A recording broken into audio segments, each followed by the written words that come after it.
गोरखपुर गांव में भोला नाम का एक बड़ा ही मशहूर समोसे वाला था।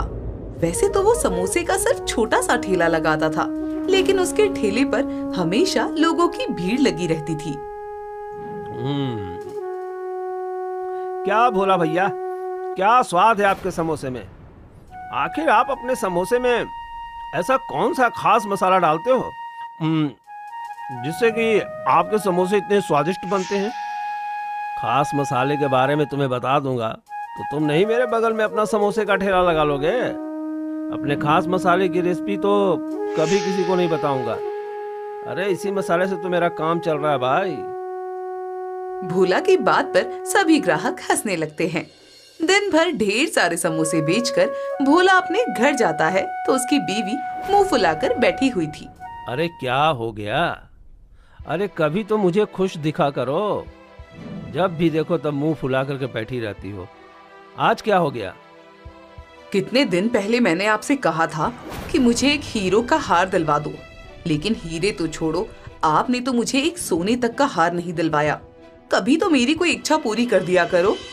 हीरे और सोने को तो तुम ऐसा समझती हो कि पता नहीं कितने सस्ते में आते हैं। अरे अपने साल भर की कमाई से भी लोग ये सब चीज नहीं खरीद पाते हैं। जानती भी हो ये सब कितना महंगा आता है। हाँ हाँ, सब कुछ बहुत अच्छी तरह जानती हूँ। विमला बहन जी को भी तो उनके पति ने अभी कुछ दिन पहले ही हीरो का हार खरीद कर दिया था। तो क्या आप मेरे लिए एक हीरे का हार नहीं खरीद कर ला सकते? अरे तुम कहाँ मेरी तुलना उनसे कर रही हो। वो ठहरे इतने अमीर आदमी और मैं ठहरा एक समोसे बेचने वाला। अगर मेरे पास इतने पैसे होते तो मैं हमारे लिए एक ढंग का घर नहीं बना लेता। पता नहीं मैंने क्यों ही तुमसे शादी कर ली। जब देखो तब यही रोना रोते रहते हो। जब से शादी करके आई हूँ इस टूटी फूटी झोपड़ी में रह रही हूँ। मैं नहीं जानती, या तो मेरे लिए ढंग का घर बना लो या मुझे ढेर सारे गहने दिलाओ, वरना मैं तो अब अपने मायके ही जाकर रहूंगी और बच्चों को भी अपने साथ ही लेकर जाऊंगी। पैसों की वजह से भोला और जानकी के बीच में हर रोज लड़ाई होती थी। भोला समोसे बेचकर अच्छे पैसे तो कमाता था, लेकिन इतने भी नहीं कि वो अपनी पत्नी के इतने बड़े बड़े शौक पूरे कर सके। वो अपनी कमाई से अपने बच्चों को अच्छे स्कूल में पढ़ा रहा था और उनका खर्चा पानी भी ठीक चल रहा था, लेकिन फिर भी उसकी पत्नी को बिल्कुल भी संतुष्टि नहीं थी। कुछ दिन बाद भोला अपने परिवार के साथ बैठकर खाना खा रहा था कि तभी उसके दरवाजे पर उसका दोस्त हरीश आया। अरे हरीश, आज तो बड़े दिनों के बाद आना हुआ। इतने दिनों से मैं तुझे बुला रहा था। अच्छा हुआ जो तू आज आ ही गया। अरे भाई आना तो था ही यार, क्योंकि अगले महीने मेरे घर पर एक बहुत बड़ी पूजा है। मैंने शहर में अपना नया घर बनाया है ना, और अगले महीने गृह प्रवेश की पूजा है। तो तुझे भाभी जी और बच्चों को लेकर घर आना है, समझे? अरे हाँ हाँ, क्यों नहीं भाई। हम सब तेरे गृह प्रवेश की पूजा में आएंगे और नया घर बनाने के लिए तुझे बहुत बहुत बधाई हो। भगवान हमेशा तुझे ऐसे ही तरक्की दें। भोला तो अपने दोस्त हरीश की तरक्की देखकर खुश था, लेकिन उसकी पत्नी को किसी की तरक्की बर्दाश्त नहीं होती थी। हरीश जैसे ही उसे न्योता देकर आया, वैसे ही भोला की पत्नी फिर से उसके पीछे पड़ गई। पहले ये हरीश आपके साथ ही आपके समोसे के ठेले पर काम करता था, लेकिन अब देखो वो कहाँ पहुँच गया और आप कहाँ पर रह गए। आखिर ऐसी क्या कमी है आपके अंदर जो आज तक अमीर नहीं बन पाए और आपसे पीछे वाले लोग आपसे आगे निकल गए? अरे तुम्हें तो हर रोज लड़ने का बहाना चाहिए। वो आगे निकल गया, अरे इसमें उसका नसीब है, और मैं अपने जीवन में पीछे तो बिल्कुल नहीं रहा हूँ। अपने बच्चों को अच्छी शिक्षा दे रहा हूँ, अपने परिवार के लिए कड़ी मेहनत कर रहा हूँ, तब भी न जाने तुम्हें मुझसे क्या परेशानी है। तुम्हारे साथ तो 2 घड़ी बैठना ही बेकार है। मैं बाहर ही चला जाता हूँ। भोला थोड़ी देर के लिए बाहर घूमने के लिए चला जाता है। घूमते घूमते उसे एक रेस्टोरेंट दिखाई देता है। एक काम करता हूँ, आज सबके लिए रेस्टोरेंट से खाना पैक करवा लेता हूँ। जानकी को भी एक दिन खाना बनाने से छुट्टी मिल जाएगी और उसका गुस्सा भी थोड़ा शांत हो जाएगा। भोला रेस्टोरेंट के अंदर खाना पैक करवाने जाता है तो वो देखता है कि वहाँ पर उसका एक पुराना दोस्त योगेश बैठा है। अरे ये तो योगेश है। ये तो मुझे यहाँ बहुत दिनों के बाद दिखाई दिया। लगता है यहाँ पर खाना खाने के लिए आया है। भोला अपने दोस्त योगेश से बात करने के लिए जाता है। अरे योगेश, इतने दिनों के बाद दिखाई दिए। अगर तुम किसी के साथ नहीं आए हो तो आओ दोनों बैठकर चाय पीते हैं। अरे नहीं नहीं, मैं यहाँ पर किसी के साथ नहीं आया। दरअसल ये मेरा ही रेस्टोरेंट है। अभी कुछ दिन पहले ही मैंने इस रेस्टोरेंट की ओपनिंग की है। आओ आओ आओ, चलो बैठकर चाय पीते हैं। अरे वाह यार, तूने तो बहुत ही बड़ा रेस्टोरेंट खोल लिया। बहुत बहुत बधाई हो भाई। भोला वहाँ बैठकर चाय पीता है और अपने घर वालों के लिए वहाँ से खाना भी पैक करवा लेता है। घर जाकर वो जानकी को खाना दे देता है और जानकी को योगेश के नए रेस्टोरेंट के बारे में बताता है। तो उसके नए रेस्टोरेंट की बात सुनकर जानकी फिर भड़क जाती है। मुझे तो लगता है सारी तरक्की तुम्हारे दोस्त ही करने वाले हैं। तुम भी क्यों नहीं अपना रेस्टोरेंट खोल लेते हो? आखिर कब तक इस छोटे से ठेले पर समोसे बेचते रहोगे? इतने सालों से समोसे बेच रहे हो, लेकिन मजाल है कि आज तक समोसे पर 1 रुपया भी बढ़ाया हो। अरे तुम फिर मेरे पीछे पड़ गई। अरे बात रही समोसे का दाम बढ़ाने की, तो जब मैंने समोसे बेचना शुरू किया था तब एक समोसे 5 रुपए का बिकता था और अब उसी समोसे की कीमत 10 रुपए है। अब एक समोसे जितने का मिलना चाहिए उतने रुपए में ही तो मैं ग्राहक को बेचूंगा ना। जानकी फिर से भोला के साथ लड़ना शुरू कर देती है। उससे परेशान होकर भोला बाहर आंगन में जाकर सो जाता है। अगले महीने उन्हें हरीश के घर पर गृह प्रवेश की पूजा में जाना था, तो वो सभी तैयार होकर वहाँ पहुँच जाते हैं। हरीश ने बहुत ही सुंदर सा घर बनाया था, जिसे देखकर जानकी की आंखें फटी की फटी रह जाती हैं। बाप रे बाप, इस हरीश के पास इतना पैसा कहाँ से आ गया जो इसने शहर में इतना बड़ा घर बना लिया? अपने दोस्त से कुछ पूछो कि वो तुम्हें भी इतना अमीर होने में मदद करे। तुमने यहाँ पर भी ये अमीर होने का राग अलापना शुरू कर दिया। अरे गृह प्रवेश की पूजा पर आई हो तो पूजा पर ध्यान दो। इन फालतू बातों में ज्यादा दिमाग मत लगाओ। जानकी का मुंह हर समय ही बना रहता था। पूजा संपन्न होने के बाद सब खाना पीना खाते हैं। तभी हरीश के पास एक फोन आता है। हेलो, अरे मैंने तुम लोगों को कितनी बार समझाया, इतने महंगे तेल का इस्तेमाल करने की जरूरत नहीं है। और तुम्हें किसने कहा कि देसी घी में मिठाई बनाने के लिए?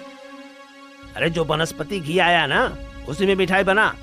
और हाँ, सबसे सस्ते वाला ही इस्तेमाल करना।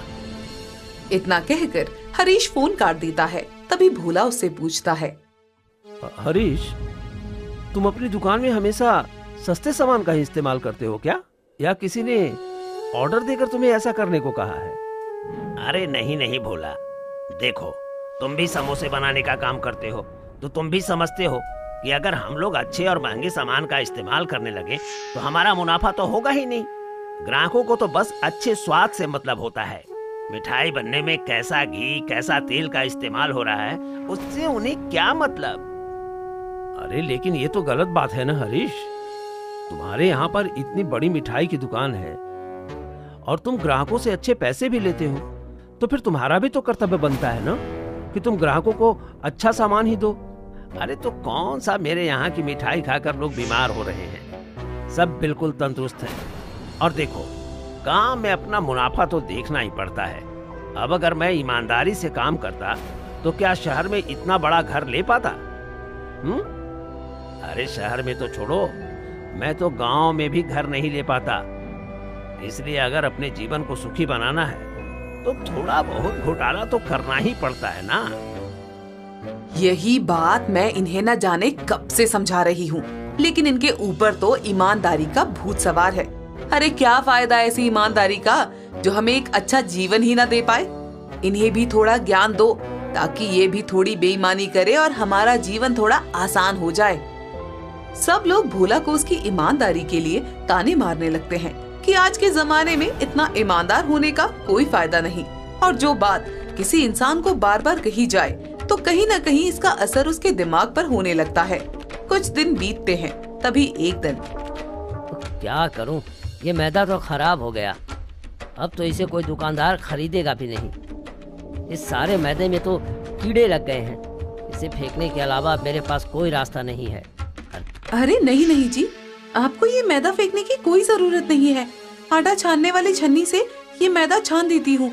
उसके बाद कीड़े इसके अंदर से निकल जाएंगे तो किसी को कुछ पता थोड़े ना चलेगा। अरे लेकिन अगर इसे कोई खाएगा तो बीमार हो जाएगा। न जाने इसके अंदर कितने दिन से कीड़े लगे हुए थे। अरे अगर इसे खाकर कोई बीमार हो भी जाएगा तो हमें इससे क्या लेना देना, हमें तो इसे बेचने से मतलब है। मैं अभी इसे छान कर लाती हूँ। दुकानदार की पत्नी कीड़े लगे हुए मैदे को छानकर वापस बोरे में भर देती है। भोला की दुकान पर भी समोसे बनाने के लिए मैदा खत्म हो गया था, तो वो दुकानदार के पास मैदा खरीदने के लिए जाता है और दुकानदार उसे वही मैदा उठाकर दे देता है। भोला को इसके बारे में कोई जानकारी नहीं थी और वो अगले दिन उसी मैदा से समोसे बनाकर तैयार करता है। अरे पता नहीं भोला भैया, आज आपके हाथ के समोसे कुछ अजीब लग रहे हैं। ऐसा लग रहा है कि आपने समोसा बनाने के लिए खराब मैदा का इस्तेमाल किया है। हाँ भैया, आज मुझे भी समोसे से बदबू आ रही है। मुझे तो लगता है कि बाकी दुकानदारों की तरह अब आपके अंदर भी लालच आ गया है, इसलिए आप अब घटिया सामान का इस्तेमाल करने लगे हो। अरे आप लोग क्या बोल रहे हो? जितनी ईमानदारी से मैं अपना काम करता हूँ उतनी ईमानदारी से कोई भी दुकानदार अपना काम नहीं करता होगा। आज तक मैंने समोसे बनाने के लिए कभी खराब सामान का इस्तेमाल नहीं किया है और आप मुझ पर ऐसा इल्जाम लगा रहे हो। हम आपके ऊपर कोई झूठा इल्जाम नहीं लगा रहे हैं, हमें जो लग रहा है वही बोल रहे हैं। अगर ये समोसे खाकर हमारी तबीयत खराब हुई ना तो हम आपको छोड़ेंगे नहीं। ग्राहक भोला से जब ये सब बातें कहते हैं तो उसे बहुत बुरा लगता है, लेकिन उस दिन उसके ठेले पर जिस भी ग्राहक ने वो समोसे खाए थे वे सब के सब अगले दिन बीमार हो गए और उन लोगों ने पुलिस में भोले की शिकायत कर दी। पुलिस अगले दिन आई और भोले को पकड़ कर ले गई। इंस्पेक्टर साहब, मैं बिल्कुल सच कह रहा हूँ। मैंने समोसे बनाने में किसी घटिया सामान का इस्तेमाल नहीं किया। कल मेरे पास समोसे बनाने के लिए मैदा खत्म हो गया था तो मैं दुकान से मैदा लेकर आया था। हो सकता है उसी के अंदर कोई गड़बड़ हो। तो मुझे बेवकूफ समझता है क्या? तुम सारे दुकानदार एक जैसे होते हो और उस मैदे वाले ने भी तुम्हें तभी घटिया मैदा दिया होगा जब तुमने उसे घटिया मैदा मांगा होगा। उस दिन तुम जेल में रहो तभी तुम्हारी अकल ठिकाने आएगी। भोला पुलिस इंस्पेक्टर को समझाने की कोशिश करता है, लेकिन वो उसकी बात नहीं सुनता। जब भोला की पत्नी को ये बात पता चलती है तो वो जैसे तैसे पैसा इकट्ठा करके वकील को लेकर पुलिस स्टेशन आती है और भोला की जमानत करवाकर उसे घर वापस ले आती है। क्या फायदा हुआ इतने साल से ईमानदारी से काम करने का, जब एक दिन के ऊपर तुम्हारे सारे ग्राहक तुम्हारे खिलाफ हो गए। किसी ने भी तुम पर भरोसा नहीं किया।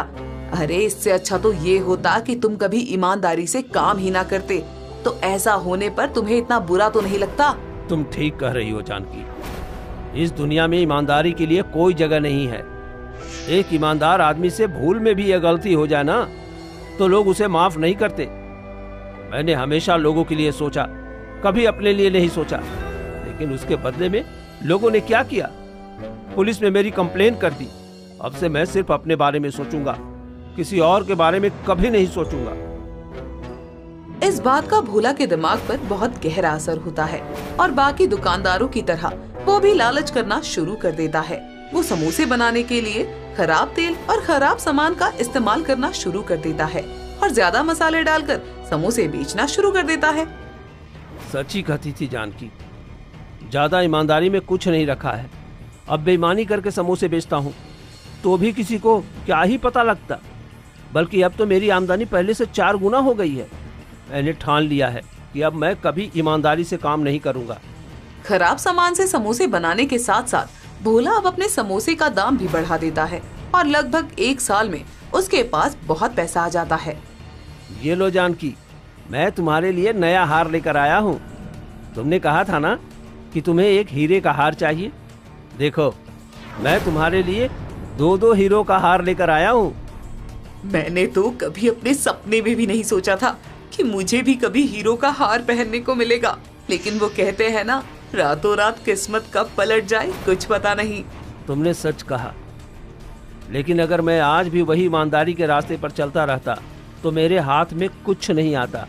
अच्छा हुआ जो मेरे साथ ये हादसा हुआ और मैं भी दुनियादारी की तरह हो गया। खैर, कल मुझे एक जगह देखने जाना है। अब मैं और उस ठेले पर काम नहीं करना चाहता।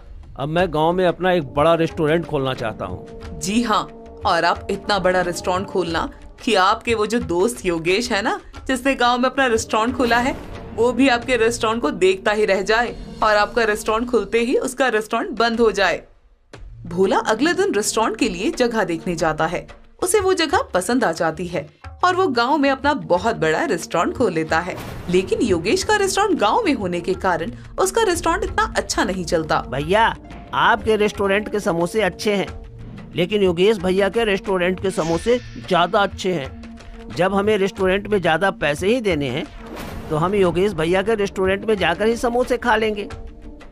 अगर आप चाहते हो कि आपका रेस्टोरेंट अच्छा चले तो अपने समोसे की गुणवत्ता पर जरा ध्यान दो।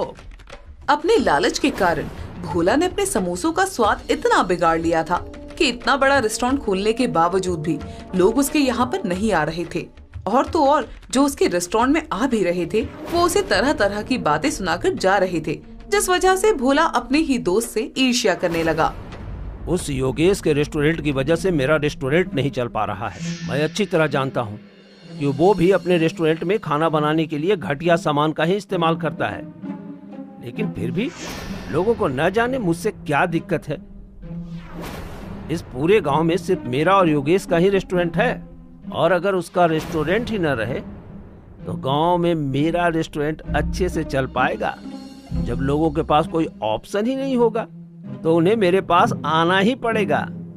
भोला रघु नाम के एक गुंडे को बुलाता है और उसके हाथ में कुछ पैसे देकर कहता है, देख, अपना काम बहुत ध्यान से करना। आज रात को उसका रेस्टोरेंट तहस नहस हो जाना चाहिए।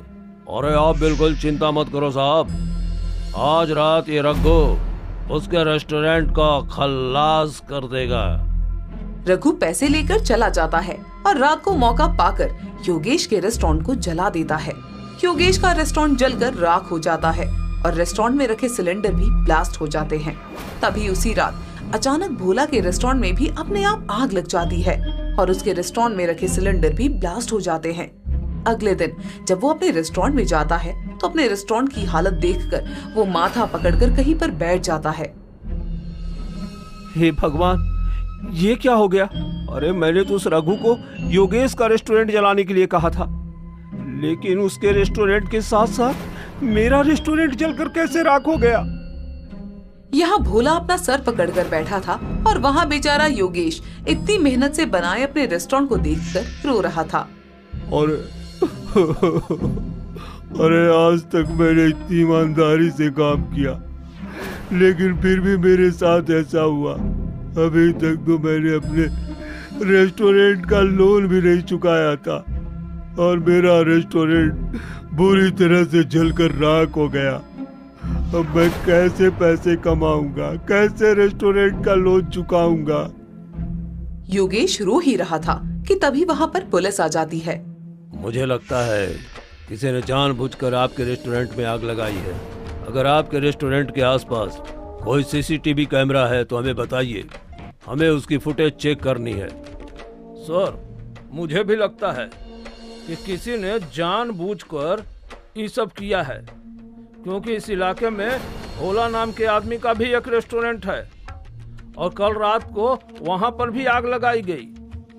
एक साथ इलाके में दो दो रेस्टोरेंट में आग लगी है तो पक्का कोई ना कोई गड़बड़ तो जरूर है। गड़बड़ तो काफी लगती है। तुम एक काम करो, अगर यहाँ पर कोई सीसीटीवी कैमरा दिखाई देता है तो उसकी फुटेज चेक करो।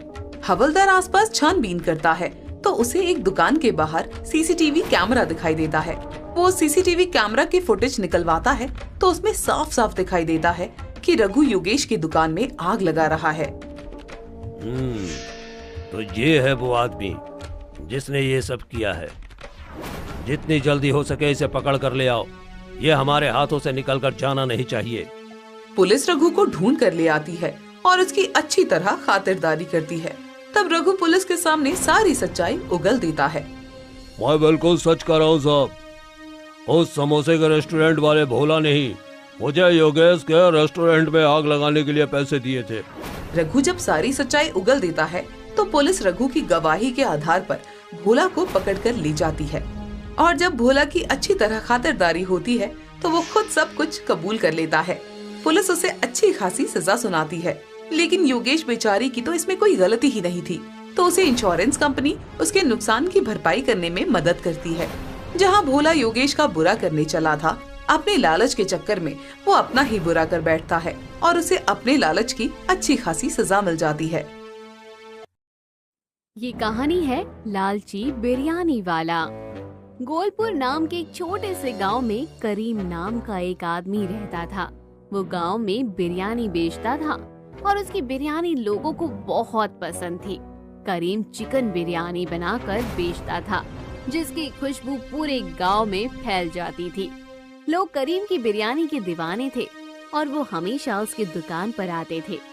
करीम की दुकान गांव के मुख्य चौराहे पर थी, जहां से गुजरने वाले लोग उसकी बिरयानी की खुशबू से आकर्षित होते थे।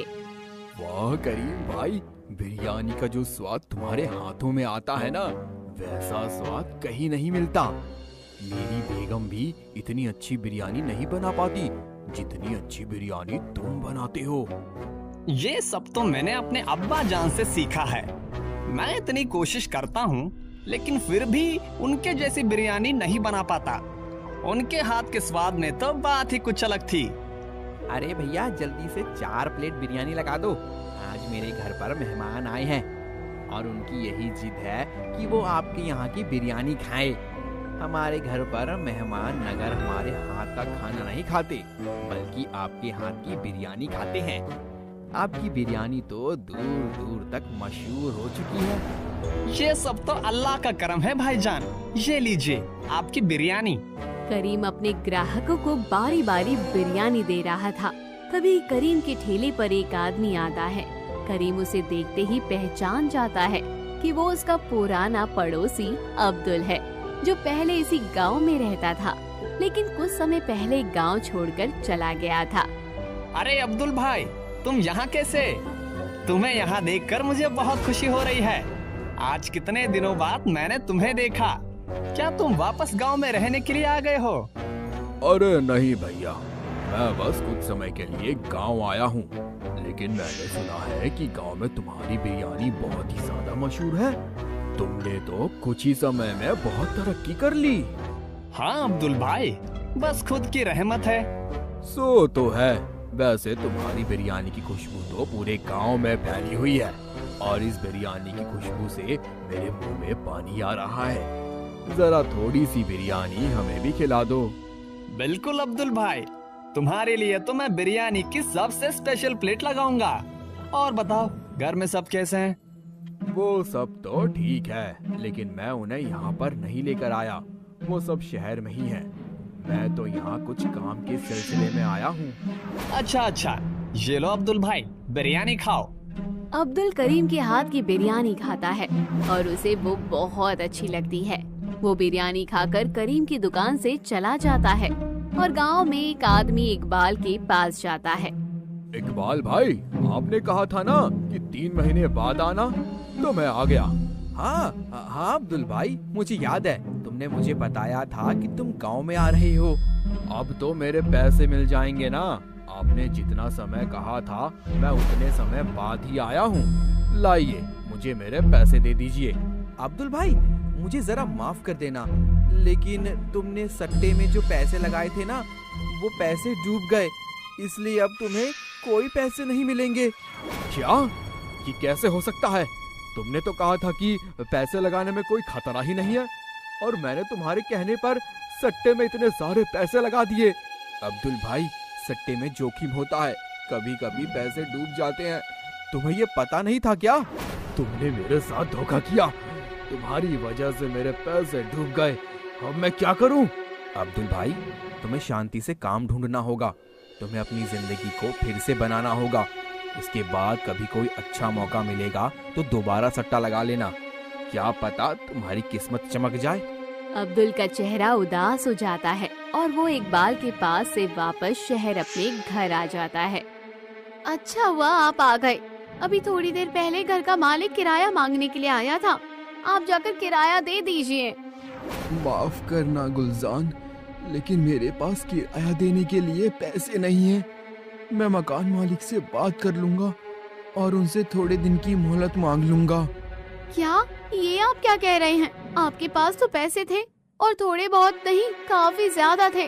तो फिर आपके सारे पैसे कहाँ चले गए?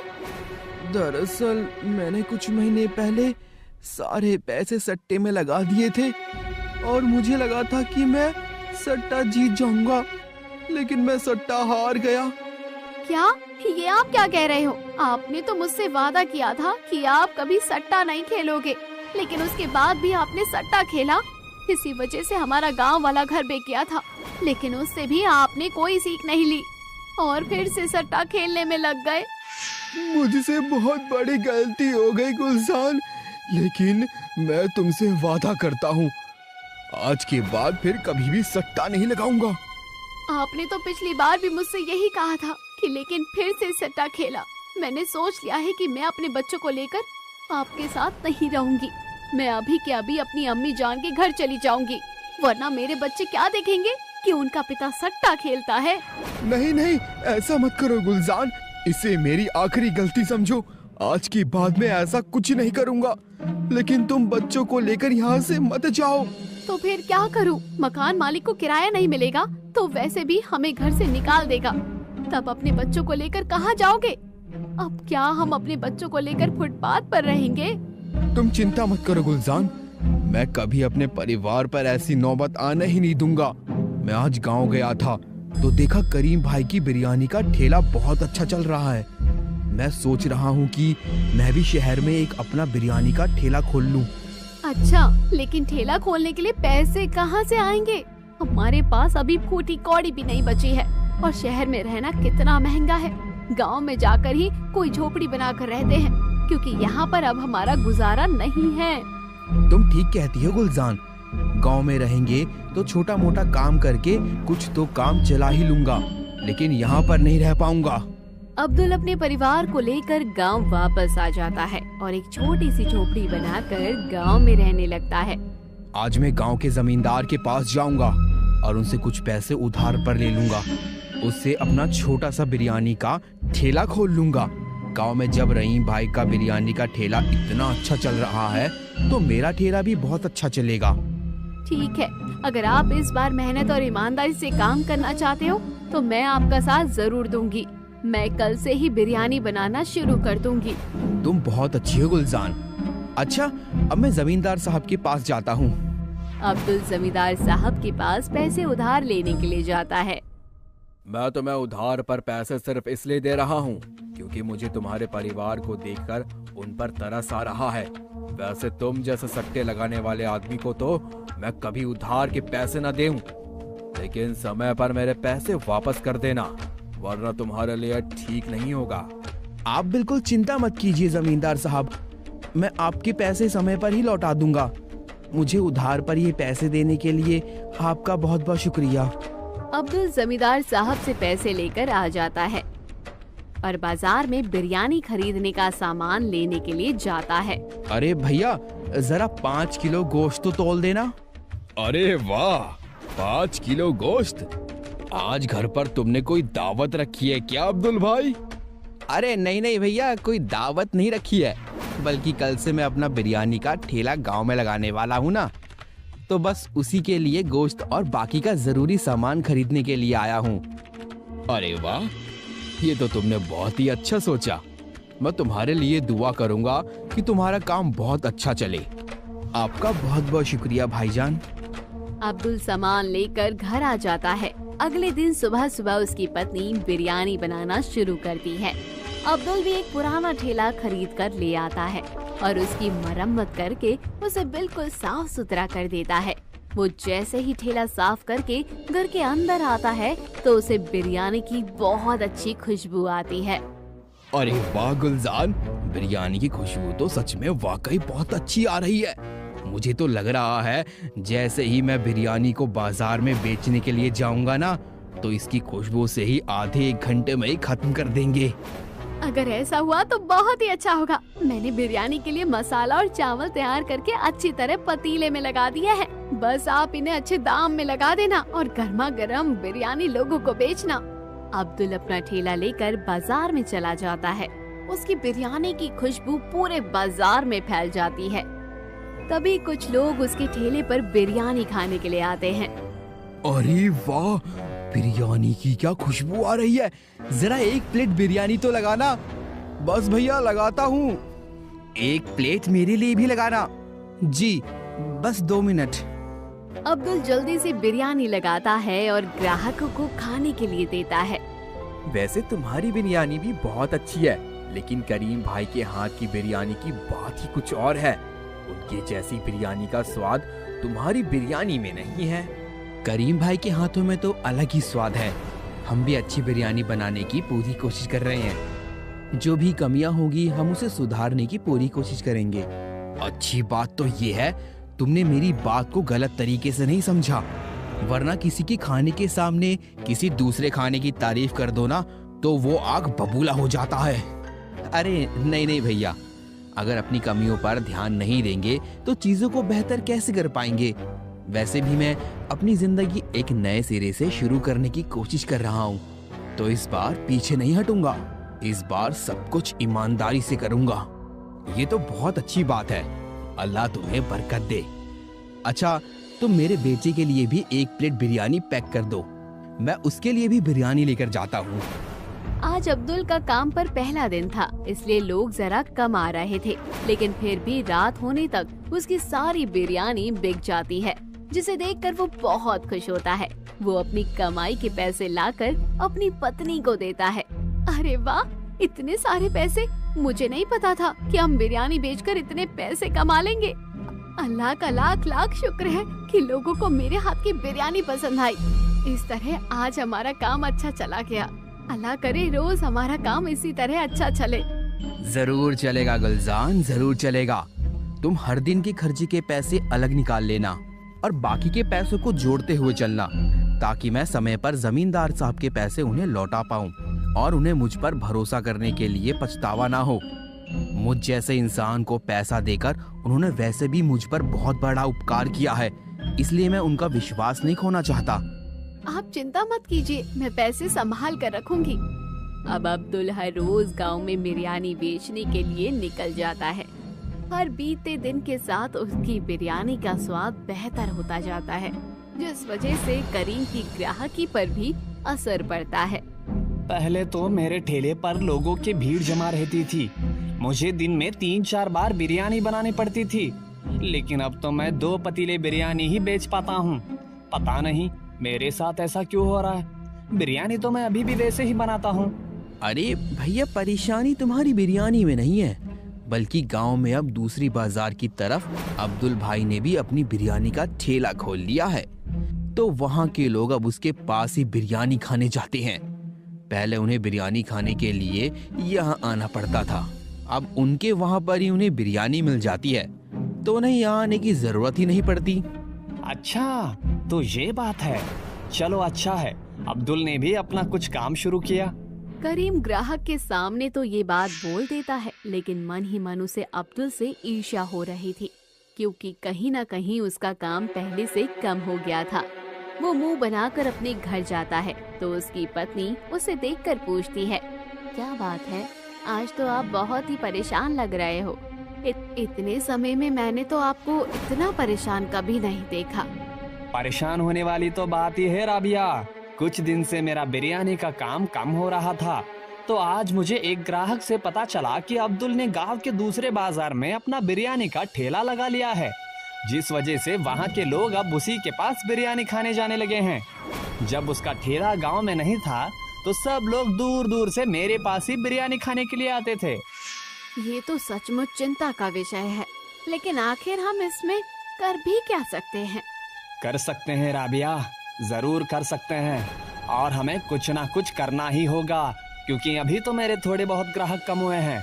लेकिन अगर अब्दुल का काम इसी तरह चलता रहा तो क्या पता कल को मेरे सारे ग्राहक उसी के पास बिरयानी खाने चले जाए। अरे ऐसा कुछ नहीं होगा, और वैसे भी हर इंसान अपने नसीब का कमाता है, तो हमारे नसीब में जितना लिखा होगा उतना तो हमें मिलेगा ही, तो ज्यादा क्यों सोचना। चलिए अब ये सब बातें छोड़िए और खाना खा लीजिए। करीम अपनी पत्नी के साथ खाना खाने के लिए बैठता है, लेकिन उसके दिमाग में यही बात चलती रहती है। अगले दिन वो बाजार से सामान खरीदने के लिए जाता है, तो उसे परेशान देखकर दुकानदार उससे पूछता है, क्या बात है भैया, मैंने तुम्हें इतना परेशान पहले कभी नहीं देखा, क्या बात है? घर में सब कुछ ठीक तो है ना? हाँ भैया, सब कुछ ठीक है। तो फिर क्या परेशानी है? आजकल काम ठीक नहीं चल रहा क्या? मैं बहुत दिनों से देख रहा हूँ कि तुम पहले जितना सामान खरीद कर नहीं ले जाते हो। हाँ, तुमने ठीक कहा भैया। दरअसल जब से अब्दुल ने गांव में अपना बिरयानी का ठेला लगाना शुरू किया है, तब से मेरा काम बहुत मंदा हो गया है। समझ नहीं आता कैसे अपने पुराने ग्राहकों को वापस अपने पास लेकर आऊं। अरे भैया, ये तो हर किसी की परेशानी है। गांव में जब पहले सिर्फ मेरी दुकान थी तो ग्राहकी बहुत अच्छी होती थी, लेकिन जब से हर मोहल्ले में दुकान खुली है तब से मेरा काम भी कम हो गया है। मैं अपने लिए तो कुछ कर नहीं सकता, लेकिन तुम्हारे लिए मेरे पास एक उपाय है। उपाय? कैसा उपाय?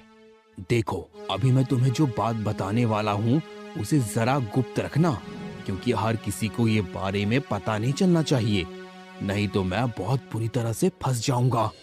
अरे क्या बात है भैया, जो तो मेरे लिए फायदेमंद है, लेकिन अगर किसी को पता चली तो फंसने का डर है। हाँ, ऐसी ही कुछ बात है।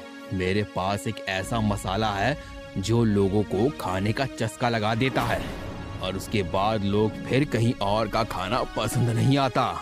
अगर तुमने वो मसाला अपनी बिरयानी में मिलाना शुरू कर दिया तो जहाँ लोग तुम्हारे पास 1 प्लेट बिरयानी खाते थे ना, वहाँ 4 प्लेट बिरयानी खाने लगेंगे और तुम्हारी दुकान को छोड़कर भी किसी और बिरयानी के पास नहीं जाएंगे। क्या? ऐसे मसाले के बारे में मैंने तो पहली बार सुना है। ये कोई खास किस्म का नया गरम मसाला आया है क्या? नहीं, ये कोई गरम मसाला नहीं है, बल्कि एक नशीला मसाला है जो लोगों को इसकी आदत लगा देता है। लेकिन तुम चिंता मत करो, इसके बारे में किसी को कभी कुछ पता ही नहीं चलेगा, क्योंकि ये सिर्फ स्वाद पर काम करता है और लोगों पर इसके नशे का असर दिखता ही नहीं। एक बार तुमने इसे अपनी बिरयानी में मिलाना शुरू कर दिया ना, तो अब्दुल की दुकान पर बिरयानी खाने कोई नहीं जाएगा।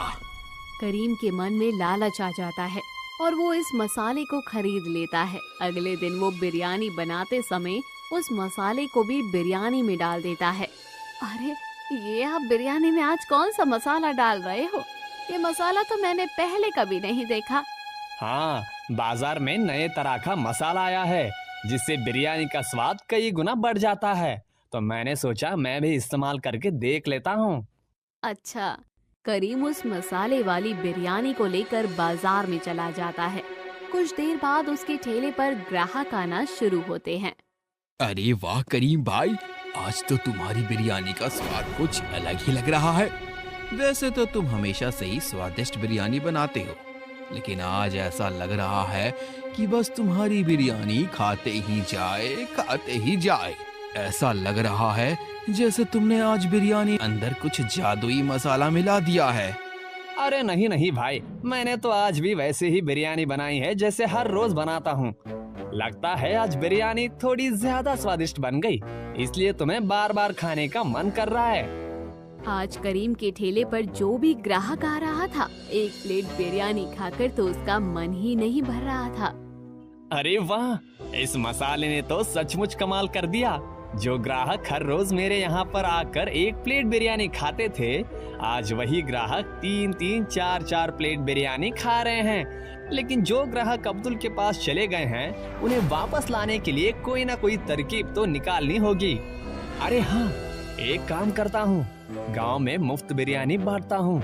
मुफ्त बिरयानी का नाम सुनकर लोग दूर दूर से मेरे पास बिरयानी खाने के लिए आएंगे और एक बार अगर उन्होंने ये बिरयानी खा ली तो वापस कहीं और नहीं जाएंगे।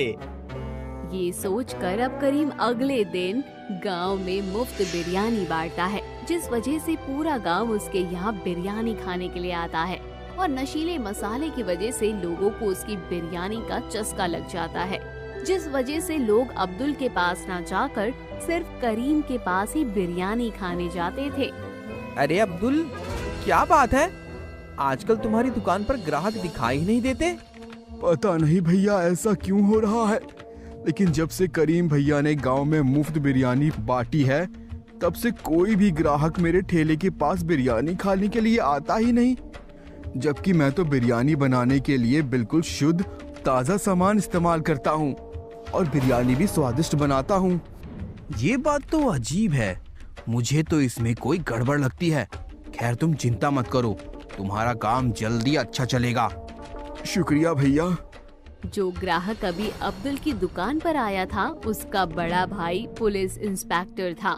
वो ये बात अपने बड़े भाई को बताता है तो उसके भाई को ये बात बहुत अजीब लगती है। वो करीम की दुकान का बिरयानी सैंपल लैब में भेजता है तो उसे पता चलता है कि करीम बिरयानी में नशीला मसाला मिलाता है, जिस वजह से लोग उसकी बिरयानी खाने को मजबूर हो जाते हैं। अगले दिन पुलिस इंस्पेक्टर करीम के ठेले पर जाते हैं। गिरफ्तार कर लो इसे। क्या? ये आप क्या कह रहे हैं इंस्पेक्टर साहब? मैं तो एक मामूली सा बिरयानी वाला हूँ।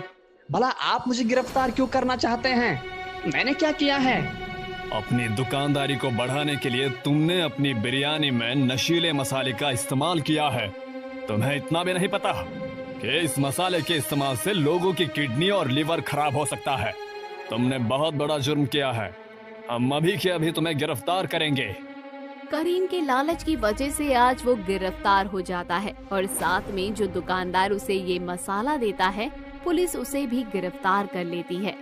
और अपने लालच के कारण करीम ने अपना सब कुछ खो दिया था और अब्दुल ईमानदारी के रास्ते पर चलकर आगे बहुत तरक्की हासिल करता है। तो दोस्तों कहानी यहीं खत्म होती है। कहानी कैसी लगी कमेंट बॉक्स में जरूर बताइए। चैनल को जरूर सब्सक्राइब कीजिए।